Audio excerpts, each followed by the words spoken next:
Hi, Jesse. Hi, Jesse. This is both Robert and Dice. Dice. Come on, what are you doing? I said your name already. How come you It doesn't matter. Doesn't matter. Okay, Jesse, so this is the final week assignment, color script, and thank you so much for turning in your final work. And we want to critique together, Robert and Dice. And, well, first of all, we are so impressed with your progress, right? Like, Jesse's progress was incredible. Absolutely. Yeah. We started out in the beginning with kind of doing some real paintings, and then, of course, we had some technical difficulties, but I gotta say, every week has really, especially as we come into this 9th week, have really been very impressive progress in terms of not just your actual execution of painting, but your kind of conceit, your understanding of light and utilizing it in a way has been very, very impressive. Yeah, I mean, he had the Wacom tablet issue. Right. And he turned in less than 7, 8, 9 within like a few weeks, or even a week or something, super fast. And it's a lot of work he turned in. Mm-hmm. We definitely appreciate your effort because it really makes us excited and inspired to give you the critique as well. And let's take a look at his final week assignments. Yeah, so Jesse, we're going to break this down in kind of 3 very simple, broad ideas. I think the first thing we're going to talk about is your panels selection. So looking at the story reel that we gave you, what panels you actually chose to paint and why. And the second being the overall conceit of the lighting, how the lighting changed throughout, the consistency of the lighting, and how you're using it to tell a story. And the third thing we'll talk about, and we'll spend a little bit of time with, is the actual technical execution of the light. We'll probably do a little bit of a paint over, that sort of thing. So let's start first with your kind of panel choices. In the beginning, I actually really like that you started with this shot in the trees, in the forest, looking from this kind of dead forest into the town. It really gives you a sense, and you're really drawing attention to that. And then kind of going towards the windmill, going through the town into the windmill, and then eventually arriving at our pig, and then our pig leaving the bedroom. I've got to say, I wish that we had finished on a panel ending up in that gear room with the gears, because I see a hint of what you're doing there, this kind of bright blue light. But I'm actually curious that choice and how it affects the overall lighting of the entire next scene. So that's one thing where I feel like I might have thought a little bit differently as to picking that panel. Yeah, it's tricky with just 6 panels, I guess, because I agree. It doesn't mean that frames. The panels you picked are wrong panels, because I feel like every single one indicates a good kind of a transition of light and the scene. So I guess you just needed one more panel to play with. But at the same time, yeah, I think you are one of the few people who picked the sort of the first frame of that story cut. Seeing through the dead forest, and it kind of makes sense to us too. So I think that's a great thing that you did.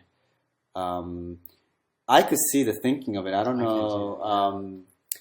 The thinking of the way you are kind of treating it is, obviously you probably have seen the movie, the actual Dam Keeper, and what this town represents versus what Pig is doing for them. And I'm really curious to find out like how you are using this blue light coming from the gear room to represent that part of his job. But I could totally see that your intent is very clear. Yeah, this ominous kind of green light that you chose for each of the town, kind of the interior of the buildings and things like that, obviously gives it this kind of sinister feeling to it. And I think that that's an interesting thing to foreshadow at this point in the story. But it does feel like immediately we're getting into the idea that this town is evil. And then it's nice how in the second frame you start to hint at this kind of early morning light, sunlight, and then you see it just catching the top of the dam, and then seeing the pig in his room, and then backlighting him in this kind of almost like a halo, I would say, this kind of He's the hero kind of thing. Yeah. Heroic pig. And then I think, similar to what Dice said, I'm curious about this blue light. Choosing to kind of make that one blue, and the pig dropping down into his work in this blue light is an interesting choice. One thing about this assignment is normally if this were like a studio environment, you would be pitching this to us and we'd be hearing all of that. But because we don't have that, we're left to kind of interpret just based on your visuals. Mm-hmm. Yeah, so that being said, should we talk about the technical aspect of it? It's really impressive work. I don't know if it's one of those things, should we just go one by one or... Maybe, I think, pick a couple spots and we can talk about that. I think, one place that's the simple fix that I see that is standing out to me a little bit is there's a careful job of kind of connecting the light to each other. But when I look at the third frame and I look at the temperature of this light and I look at the temperature of kind of this light, it jumps a little bit. It does jump a little bit to me. Yeah. It's, of course, we're only looking at sort of panels, as long as it cuts well in the film, that's fine. But in the color strip, you kind of have to be conscious of that. Unless there is a beat that you're trying to change. You're trying to change from this beat to this beat, feeling-wise, if you want to change. And if you're shifting intentionally, that's great. But otherwise, it is important, like Robert said, to connect that. I'm assuming connection between this to that has to be pretty smooth, considering that's kind of the lighting of Pig in his bedroom. And of course, another thing I love to point out is, of course, depending on like how you are thinking about light direction wise, whether this green light is coming from the lights in the houses, from the houses, and then the glow, it's kind of giving this glow all around, and then the sun, the warmth from this horizon is not quite present here, which is fine. Maybe you're not, you're looking at a different direction, but as we get into, as this goes into the actual production, and you really want to try to light it in somewhat believable way, it starts to get a little bit tricky. Like for example, if the sun is hitting on top of this tower, windmill, then everything else down below should be in shadow, whereas I see some of these trees and the houses are lit with the warm light. That obviously doesn't happen, and judging how soft it is, maybe you're thinking about almost like a bounce light, but it's a bit of a stretch. Just the thinking is great, but just you just want to now put.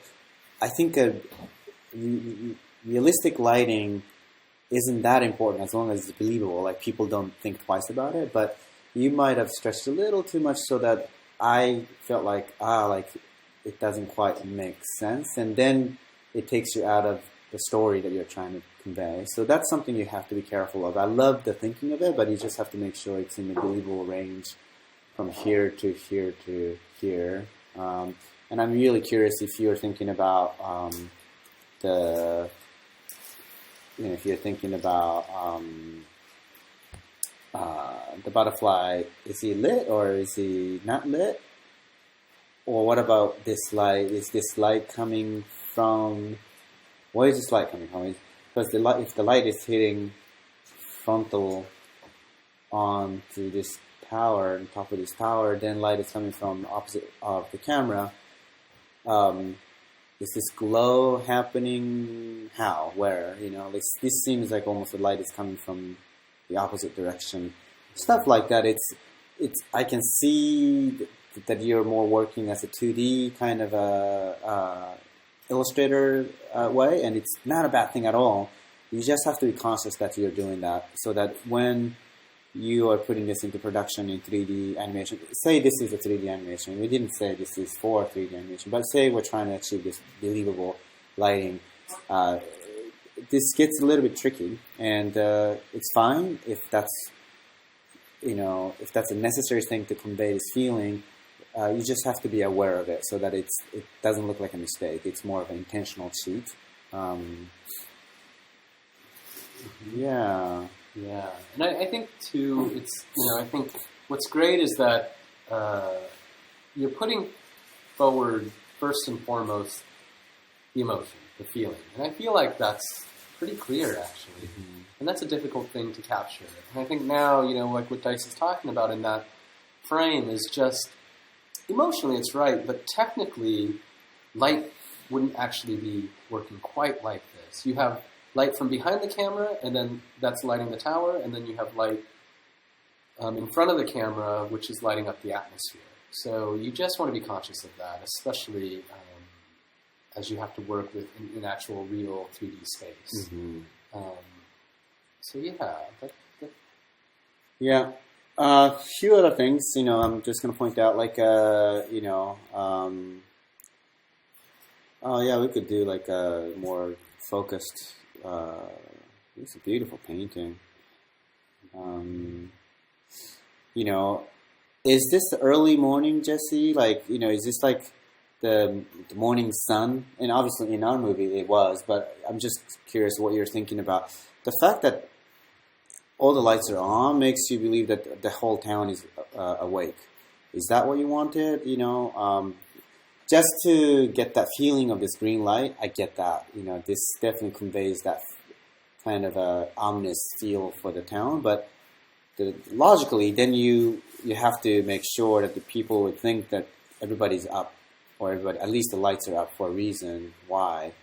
You just have to make sure that thinking is solid. Everybody's up here, or is it like a factory that it's working 24/7?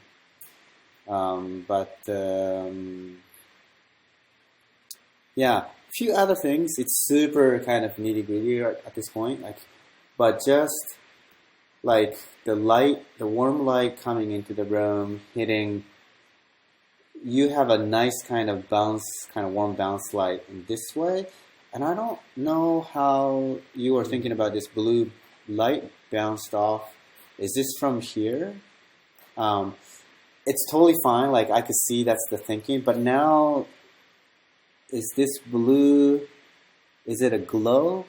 Probably glow in the air, right? Because now the light is coming, it's an uplight, but it's on this kind of floor surface. It feels off. And then you have this kind of pretty strong blue bounce light, and yet you have less here. And you have actually a warm bounce light here.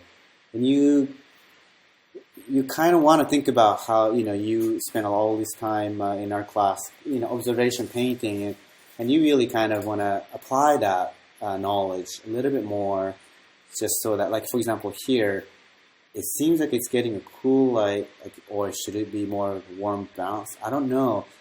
Is this wall lit, or is this just the light, God ray kind of making everything else in the background kind of warm? Because if it's a God ray, then you wouldn't have as much contrast of light and dark. But almost you made it look like light is actually hitting this wall.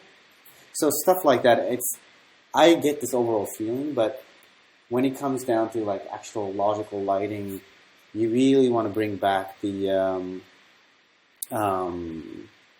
observational painting knowledge that hopefully you are conveying, you're learning, from your everyday studies. Yeah, one thing I think that really helps me a lot is to always treat different light sources, paint them at different times. So really tracking from one light source to another. So if I painted that light coming in from the sun, I would paint it, and I would paint all of its bounce light all together. And then I would introduce this kind of blue light just to make sure. Like, I am curious about all the red that's up at the top left of your frame. Is that from light hitting the blanket, bouncing up? All of that sort of thing. So I think, similar to what Dice is saying, I think there's just some questions that are brought up about where the light is and how it's affecting the objects in the room. Yeah, so, I think in a way, Jesse, that you probably want to think about, I'm not sure if you use the light adjustment layer technique, but the adjustment layer technique would allow you to be much more logical with your lighting, and that's something we encourage you to do, especially in this kind of setup. Overall, Jesse, I think your thinking is there, which is, we both consider the thinking, especially at the stage of color scripting, thinking matters more than anything, and we really get that. That's really the most important part of it. Technical thing we can always fix, and it's always something that you'll be continuing to kind of improve, but definitely keep that in mind. That's one best way to convey that idea, your really good idea, to your director or whoever you're working with. Yes, and I think what it really tells me too is, like, it feels like this is the assignment you were waiting to do, that the whole class was building up to this, and of course that you've been waiting to do this assignment for a while. In a way, just you seem like a very creative artist and a great sense for story. In a way, it really makes me want to just make sure that you keep going outside to paint, keep observing light, keep doing the exercises. It's clear that if you keep doing that, I think you'll definitely everything will improve in a way. And it's not so much that your ideas here are great. It's just really about the clarity of communicating those ideas that will continue to improve by going out and painting and just becoming better at your craft. But again, I think both Dice and I are extremely impressed with the amount of progress you made in such a short amount of time. And I really sincerely cannot wait to continue to see paintings like this, and where you are another 9 weeks from now. I hope that you continue on this path. Yeah. So, Jesse, thank you so much for your participation in this class, and we hope to see your work again. Absolutely. Keep in touch.